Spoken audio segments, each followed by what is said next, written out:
بسم اللہ الرحمن الرحیم۔ السلام علیکم ورحمۃ اللہ وبرکاتہ۔ اس ذات ذوالجلال نے چاہا تو تم اپنی آنکھوں سے یہ تماشا ضرور دیکھو گے، امیر سبکتگین نے پرسوز لہجے میں کہا، اور سعد نندلال کو اپنے ساتھ چلنے کی اجازت دے دی۔ پھر دونوں لشکر ایک دوسرے کے مقابل سفارہ ہوئے۔ راجہ جے پال اپنی افواج کی کثرت پر اس قدر نازا تھا کہ اس نے سبکتگین کے سپاہیوں کی موجودگی کو انتہائی حقارت کے ساتھ نظر انداز کر دیا تھا۔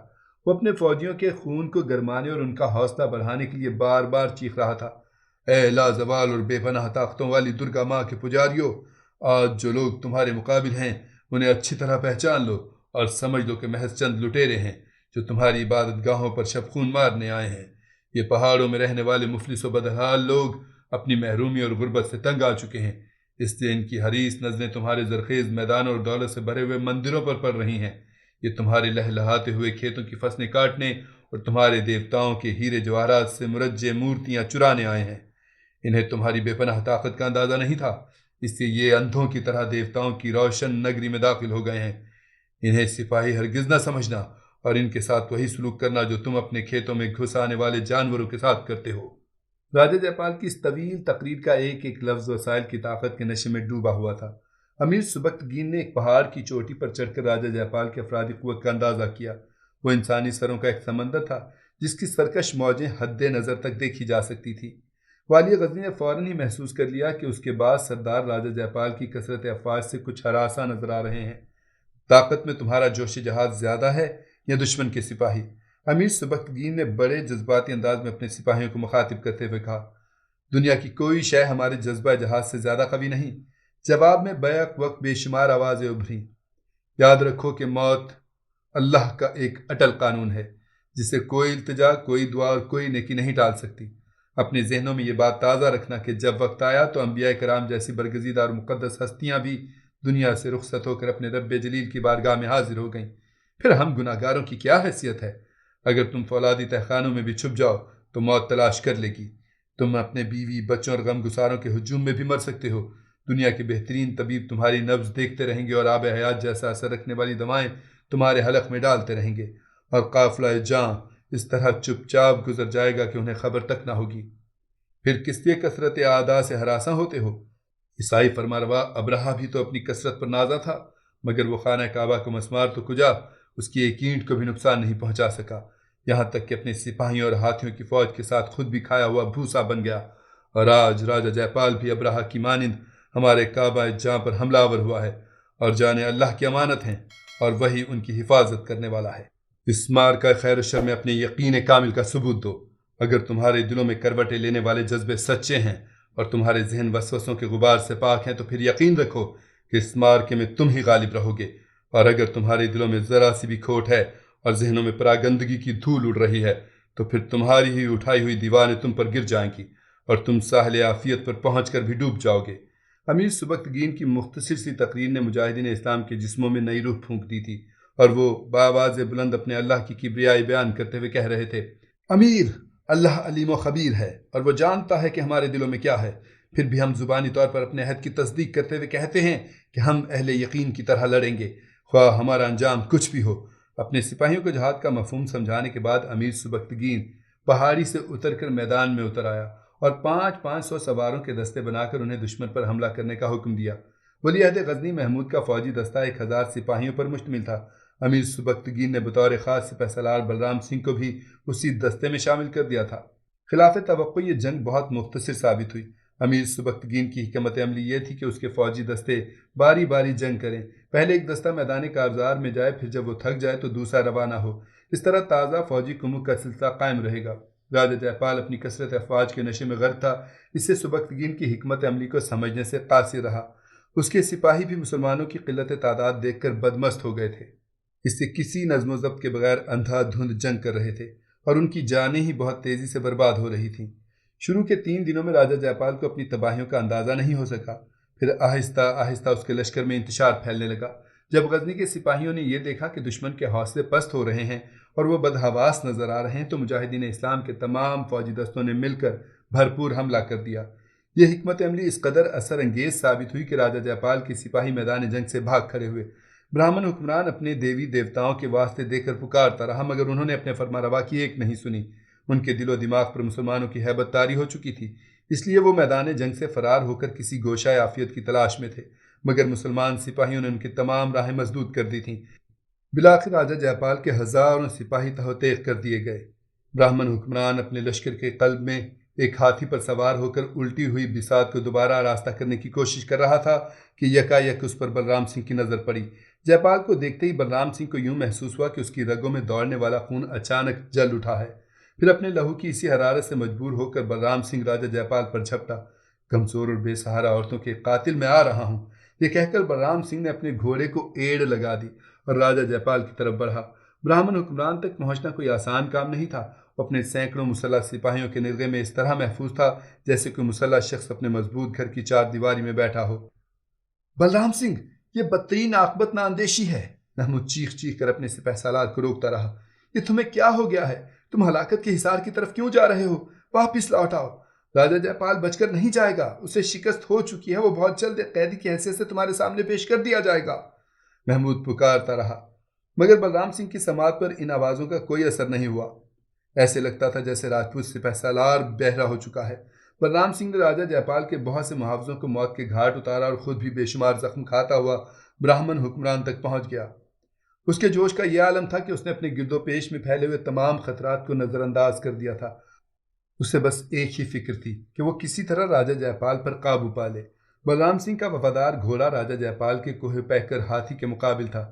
راجپوت سپہ سالار نے راجہ جے پال پر حملہ کرنے کے لیے اپنے گھوڑے کی لگامیں کھینچیں۔ گھوڑا پچھلے پیروں پر کھڑا ہو گیا۔ اسی دوران راجہ جے پال کے ہاتھی نے پوری طاقت سے اپنی سونڈ لہرائی۔ بلرام سنگھ کا گھوڑا اپنا توازن برقرار نہ رکھ سکا اور پیچھے کی طرف لٹ گیا۔ اس کے ساتھ ہی راجپوت سپہ سالار بھی زمین پر گر پڑا۔ محمود دور سے بلرام سنگھ کی تنہائی اور بے کسی کا یہ منظر دیکھ رہا تھا۔ اس نے فوراً اپنے فوجی دستے کو حکم دیا، راجہ جے پال پر یلغار کرو، بلرام سنگھ کی جان خطرے میں ہے۔ اتنے میں بلرام سنگھ زمین سے اٹھ کر سنبھل چکا تھا، مگر اس کے چاروں طرف سینکڑوں مسلح سپاہی موجود تھے۔ اس سے پہلے کہ راجہ کے محافظ بلرام سنگھ پر کسی شکاری جانور کی طرح جھپٹ پڑتے، اچانک جے پال نے چیخ کر کہا، اس کیدر کو چھوڑ دو تاکہ ایک براہمن شیر اسے اپنی خوراک بنا سکے۔ یہ میرا مجرم ہے، اس سے میں ہی اس کی سزا بھی تجویز کروں گا۔ یہ کہہ کر راجہ جے پال نے مہاوت کو حکم دیا کہ وہ ہاتھی کو آگے بڑھائے اور بلرام سنگھ کو روند ڈالے۔ بلرام سنگھ کی تیز نظریں ہاتھی کی حرکت پر جمی ہوئی تھیں۔ ہاتھی چنگھاڑتا ہوا آگے بڑھا اور اس نے بڑے وحشیانہ انداز میں بلرام سنگھ پر حملہ کر دیا۔ بلرام سنگھ نے برق رفتاری کے ساتھ کئی پینترے بدلے اور اپنے آپ کو اس وحشی جانور کے حملوں سے محفوظ رکھا۔ پھر جیسے ہی وہ کوہ پیکر ہاتھی ایک مخصوص زاویے پر گیا، بلرام سنگھ نے اس کی طاقتور سونڈ پر اپنی تلوار کا ایک بھرپور وار کیا۔ پھر ایسے لگا جیسے کسی درخت کی شاخ کا اوپری حصہ کٹ کر زمین پر گر گیا ہو۔ ہاتھی کی سونڈ کٹ چکی تھی اور وہ تکلیف کی شدت سے ادھر ادھر بھاگتا پھر رہا تھا۔ اپنے حکمران کے منصوبے کو ناکام ہوتا دیکھ کر جے پال کے سپاہی بلرام سنگھ پر ٹوٹ پڑے۔ وہ مرد جانباز بڑی استقامت سے اپنے سینکڑوں دشمنوں کا مقابلہ کر رہا تھا اور اس کے دست و بازو جواب دے جا رہے تھے، یہاں تک کہ کچھ دیر بعد بلرام سنگھ کی آنکھوں کے سامنے اندھیرا چھانے لگا اور پھر وہ لہرا کر زمین پر گر پڑا۔ اس سے پہلے کہ راجہ جے پال کا کوئی سپاہی آگے بڑھ کر بلرام سنگھ کا سر کاٹ لے، اچانک ایک شور بلند ہوا۔ جے پال کے سپاہیوں نے گھبرا کر دیکھا کہ محمود کا فوجی دستہ ان کے سروں پر آن پہنچا تھا۔ جے پال کے سپاہی زخمی بلرام سنگھ کو چھوڑ کر پیچھے ہٹ گئے۔ جب راجہ جے پال نے محمود کے سپاہیوں کو خوفناک آندھی کی طرح آگے بڑھتے دیکھا تو اپنے سپاہیوں کو مخاطب کرتے ہوئے بولا، ان لٹیروں کو روکو۔ اپنے سپاہیوں کو مقابلے کا حکم دے کر راجہ جے پال نے مہاوت سے کہا، زخمی ہاتھی کو میدان جنگ سے نکال کر کسی محفوظ مقام پر لے جاؤ، ہم یہ لڑائی ہار چکے ہیں۔ جے پال کے بچے کھچے سپاہی کچھ دیر تک محمود کے حملوں کو روکتے رہے، پھر مایوس ہو کر میدان جنگ سے بھاگ کھڑے ہوئے۔ راجہ جے پال پہلے ہی فرار ہو چکا تھا۔ محمود نے بلرام سنگھ کے بے ہوش جسم کو چند سپاہیوں کی مدد سے اٹھایا اور اپنے خیمے میں لوٹ آیا۔ مجاہدین اسلام نے دریائے نیلاب کے کنارے تک راجہ جے پال کے سپاہیوں کا پیچھا کیا اور بڑے پیمانے پر قتل و غارت گری کی۔ اس مارکے میں بہت سا مال غنیمت کے ساتھ ساتھ دریائے نیلاب کے کنارے تک لمغان اور پشاور کئی علاقے بھی مسلمانوں کے ہاتھ آ گئے۔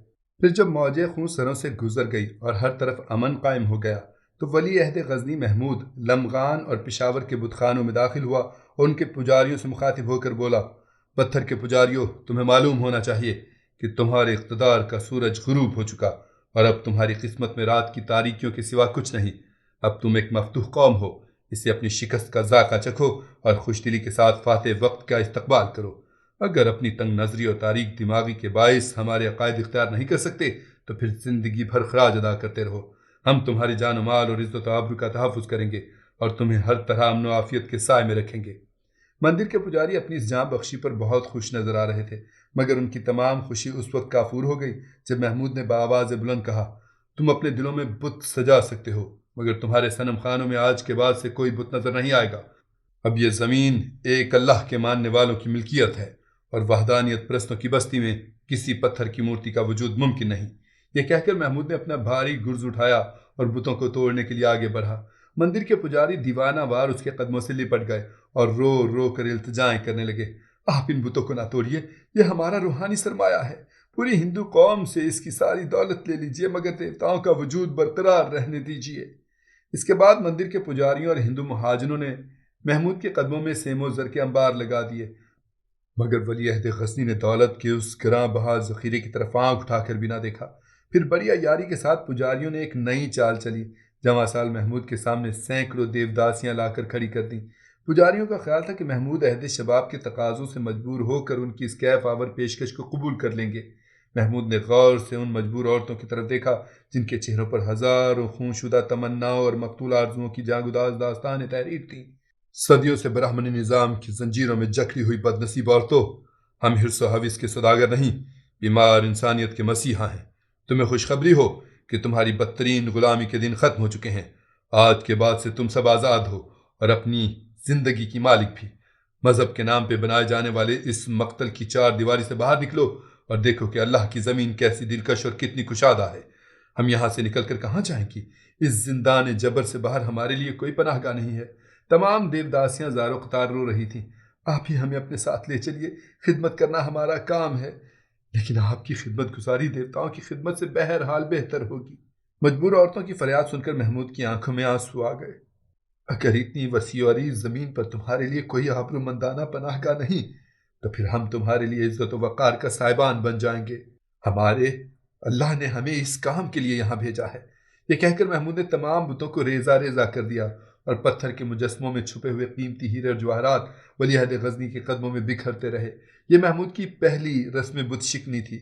راجہ جے پال نے کسی نہ کسی طرح اپنی جان تو بچا لی، مگر ہزاروں راجپوت سپاہی لقمہ اجل بن گئے۔ یہ ایک بڑا نقصان تھا جسے ہندوستان کے تمام راجاؤں نے پوری شدت سے محسوس کیا۔ انہیں مالی وسائل سے زیادہ اپنے جانباز سپاہیوں کی موت کا افسوس تھا۔ کشت و خون کا طوفان تھم جانے کے بعد جب محاذ کی خبریں دیگر ہندو فرما رواؤں کے کانوں تک پہنچیں تو انہیں اندازہ ہوا کہ راجہ جے پال ایک انتہائی خود غرض اور عاقبت نااندیش حکمران ہے۔ اتنے بڑے لشکر کو اپنے گھر میں تباہ و برباد کرا دینا اس بات کا کھلا ثبوت تھا کہ راجہ جے پال آداب جنگ سے قطعاً ناواقف ہے۔ براہمن حکمران کی اس شکست پر تبصرہ کرتے ہوئے کالنجر، دہلی، قنوج اور اجمیر کے حکمرانوں نے راجہ جے پال کو انتہائی سخت الفاظ میں خطوط تحریر کیے۔ ہم نے صرف مذہب کے نام پر تمہاری فوجی اور مالی امداد کی تھی، تمہیں شاید ہمارے جذبات کا اندازہ نہ ہو کہ ہم نے دیوتاؤں کے ناموں کی خاطر اپنے خزانوں کے منہ کھول دیے تھے اور ریاست کے منتخب جانبازوں کو تمہارے حوالے کر دیا تھا تاکہ تم دھرم اور دھرتی کو دشمن کی دست درازیوں سے محفوظ رکھ سکو۔ مگر افسوس، 100,000 بار افسوس کہ تم میدان جنگ میں دنیا کے بدترین اور ناکار سپہ سالار ثابت ہوئے۔ اگر اتنے وسائل اور ایسے جانباز سپاہی کسی اندھے حکمران کی نگرانی میں دے دیے جائیں تب وہ بھی اس جنگ کو آسانی سے جیت لیتا، لیکن تم نے ہماری تمام تر توقعات کے خلاف ہندو تاریخ کی سب سے شرمناک شکست کھائی اور جنگجو راجپوتوں کی تمام روایتوں کو پامال کر ڈالا اور ہمارے چہروں پر ایسی کالک مل دی کہ جسے شاید گنگا اور جمنا کا سارا پانی بھی دھونے سے قاصر رہے۔ ہمیں اس کا افسوس نہیں ہے کہ ہمارے بھیجے ہوئے سیم و زر کے انبار دشمن نے سمیٹ کر اپنی جھولی میں ڈال لیے۔ ہمیں تو دکھ صرف اس بات کا ہے کہ تم نے اپنی غلط حکمت عملی کے باعث ہمارے کیسے کیسے سورماؤں کو بھیڑ بکریوں کی طرح موت کے منہ میں جھونک دیا۔ اگر تم اپنی جان بھی دے دو تو اس گناہ کا کفارہ ادا نہیں ہو سکتا، لیکن تمہاری نامراد زندگی کے ختم ہو جانے سے اتنا ضرور ہوگا کہ زمین اپنے آپ کو کسی قدر ہلکا محسوس کرے گی۔ مسلمانوں سے بدترین شکست کے بعد ہندو راجاؤں کے طعنوں سے راجہ جے پال مایوس ہوا یا دوبارہ جنگ کے لیے پھر کھڑا ہو گیا؟ اسد شیرازی اور ارمغانہ شیرازی کا کیا بنا؟ یہ سب آپ کو بتائیں گے داستان کے اگلے حصے میں۔